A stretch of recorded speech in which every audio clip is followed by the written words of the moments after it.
Keberadaan Pondok Pesantren Al Zaitun usai diresmikan pada tahun 1999 oleh Presiden B.J. Habibie terus menuai polemik. Pro kontra mengenai adanya NII di dalam pusaran Pondok Pesantren Al Zaitun tak bisa dihindari. Muldoko, mantan Pangdam Siliwangi yang juga pernah menjabat sebagai Panglima TNI dan kini menjabat sebagai Kepala Staf Kepresidenan, secara lengkap membeberkan kepada tim Fakta bagaimana dirinya bisa dekat dengan pimpinan Pondok Pesantren Al Zaitun. Mungkin bisa digambarkan kepada kami, Pak, sebenarnya Pak Muldoko dengan Syekh ini sudah sedekat apa sih, Pak, dan mulai kapan? Ya, waktu saya Pangdam dulu, Pangdam 3 Siliwangi, saya penasaran itu dengan Al Zaitun.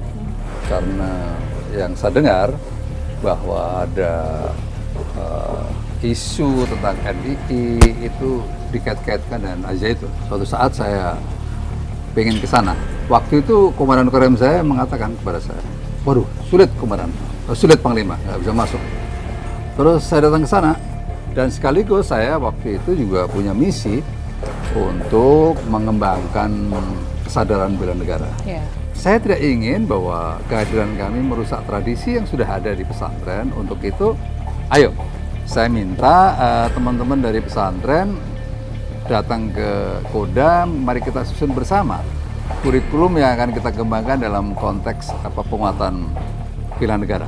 Itu bagaimana cara saya melakukan pendekatan kepada berbagai pimpinan pesantren, ya, bukan hanya Al Zaitun, tapi case Al Zaitun saya memang ada penasaran kenapa tertutup, kan begitu. Pak Muldoko artinya mengiyakan bahwa Al Zaitun ini cukup tertutup, ya, Pak? Ya, waktu itu tertutup, ya. Saya cukup dekat dengan Pak Panji Gumilang, ya. Memang sudah terjalin lama, sejak kurang lebih 2010, 2011 begitu ya, Pak, hingga saat ini. Hingga saat ini, ya.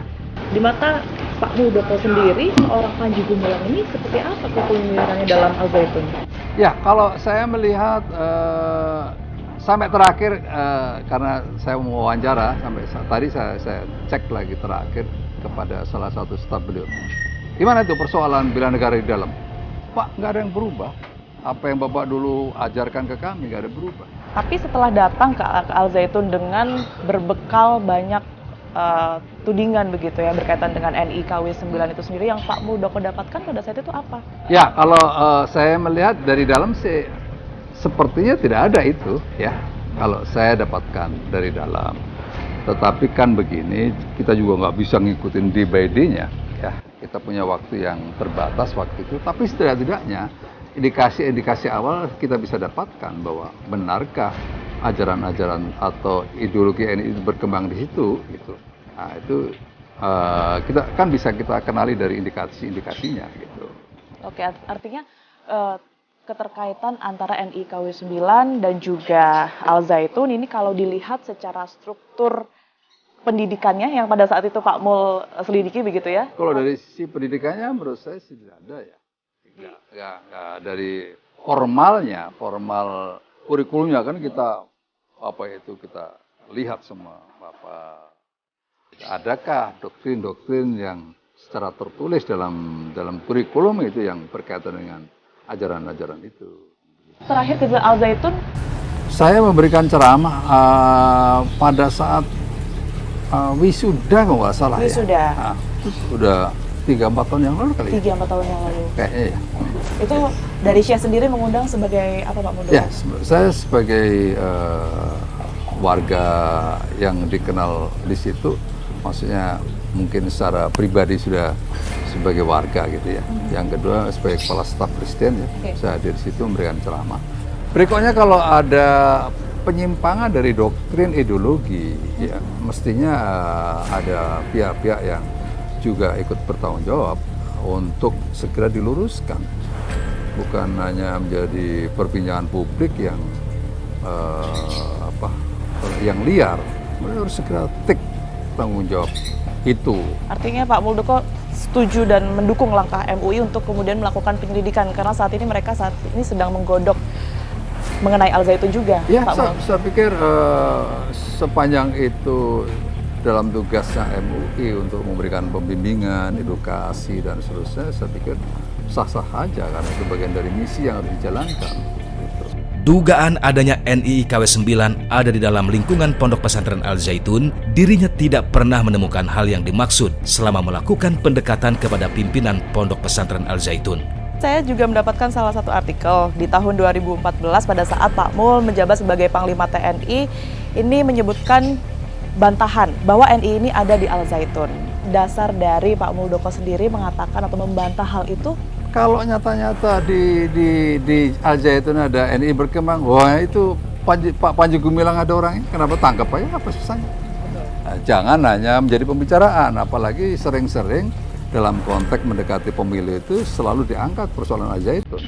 Nah, ini menjadi jangan membuat kegelisahan terhadap anak-anak yang belajar di sana, yang kita berjalan di atas persepsi. Dasar saya waktu itu mengatakan, karena apa? Karena waktu saya jadi Pangdam, saya ingin memastikan ada nggak sih sebenarnya itu. Kalau ada saat itu juga saya tangkap kan, begitu aja. Kan begitu. Di sini Pak Muldoko menyebutkan bahwa 1000% tidak ada yang berpikir radikal di dalam Pondok Pesantren Al Zaitun. Ya, itu kan ceramah saya kepada anak-anak. Di situ terbesit sebuah keinginan bahwa jangan kalian berpikir tentang radikalisme di Al Zaitun. Jadi kalau dari sini sudah lahir aliran-aliran seperti itu, maka saya pertama yang menumpaskan begitu, karena waktu saya Pangdam begitu. Saya sempat berbincang Pak dengan salah satu perwakilan alumni dari Al Zaitun yang kemudian ini menyebutkan bahwa memang ada, itu betul ada keterkaitan antara NII KW9 dengan Al Zaitun, tetapi tidak muncul ke permukaan Pak Muldoko. Artinya keberadaan dari NII KW9 itu mengitari Al Zaitun. Mereka bahkan memberikan analogi bahwa Al Zaitun ini adalah kapal pesiar, begitu ya, sedangkan NII KW9 ini berada di dalamnya sebagai kapal selam, tapi terus nempel. Komentar dari Pak Muldoko sendiri seperti apa? Ya, saya pikir ini tugas kita bersama. Ya, tugas kita bersama mengenali lebih dalam. Lebih dalam, karena Al Zaitun kan bukan dari kemarin, Al Zaitun udah lama gitu. Jangan kita hanya mengembangkan persepsi, tetapi kita harus dalami lebih dalam lagi tentang isu-isu yang berkaitan dengan itu, ya. Mumpung lagi hangat ya isunya itu kan, ya silakan bisa didalami lagi agar apa? Agar minimum bahwa Al Zaitun itu ada yang melihat, ada yang mengawasi, ada yang mengontrol, dan ada yang menindak kalau melakukan hal-hal yang menyimpang. Nah, minimum seperti itu. Oke. Pak, tapi kalau penelitian ini dari MUI sendiri sudah dilakukan sejak tahun 2002. Tapi saya berbincang dengan MUI dan mengatakan memang sangat tertutup, Pak. Jadi sangat sulit untuk kemudian ini bisa melakukan penelitian di dalam Al Zaitun ini sendiri. Mungkin ada juga bisa dibilang ada pihak-pihak yang tidak bisa diajak kerjasama dalam hal ini. Kalau melihat situasi seperti ini, kira-kira sebenarnya harus dibawa kemana permasalahan antara tuduhan Al Zaitun keterkaitannya dengan NII KW9 dengan kenyataannya tidak ada kok di struktur pendidikannya? Kan nggak ada negara dalam negara. Itu yang mana ada status negara dalam negara. Al Zaitun bagian kecil dari subsistem bernegara ini. Tunduk pada negara. Negara menghadapi seperti ini harus jalankan, kan begitu. Jadi nggak ada alasan untuk tidak bisa masuk karena tertutup, tidak ada alasan Al Zaitun menutup diri karena orang lain akan ingin memahami tentang di dalam. Nggak, menurut saya nggak ada istilah itu.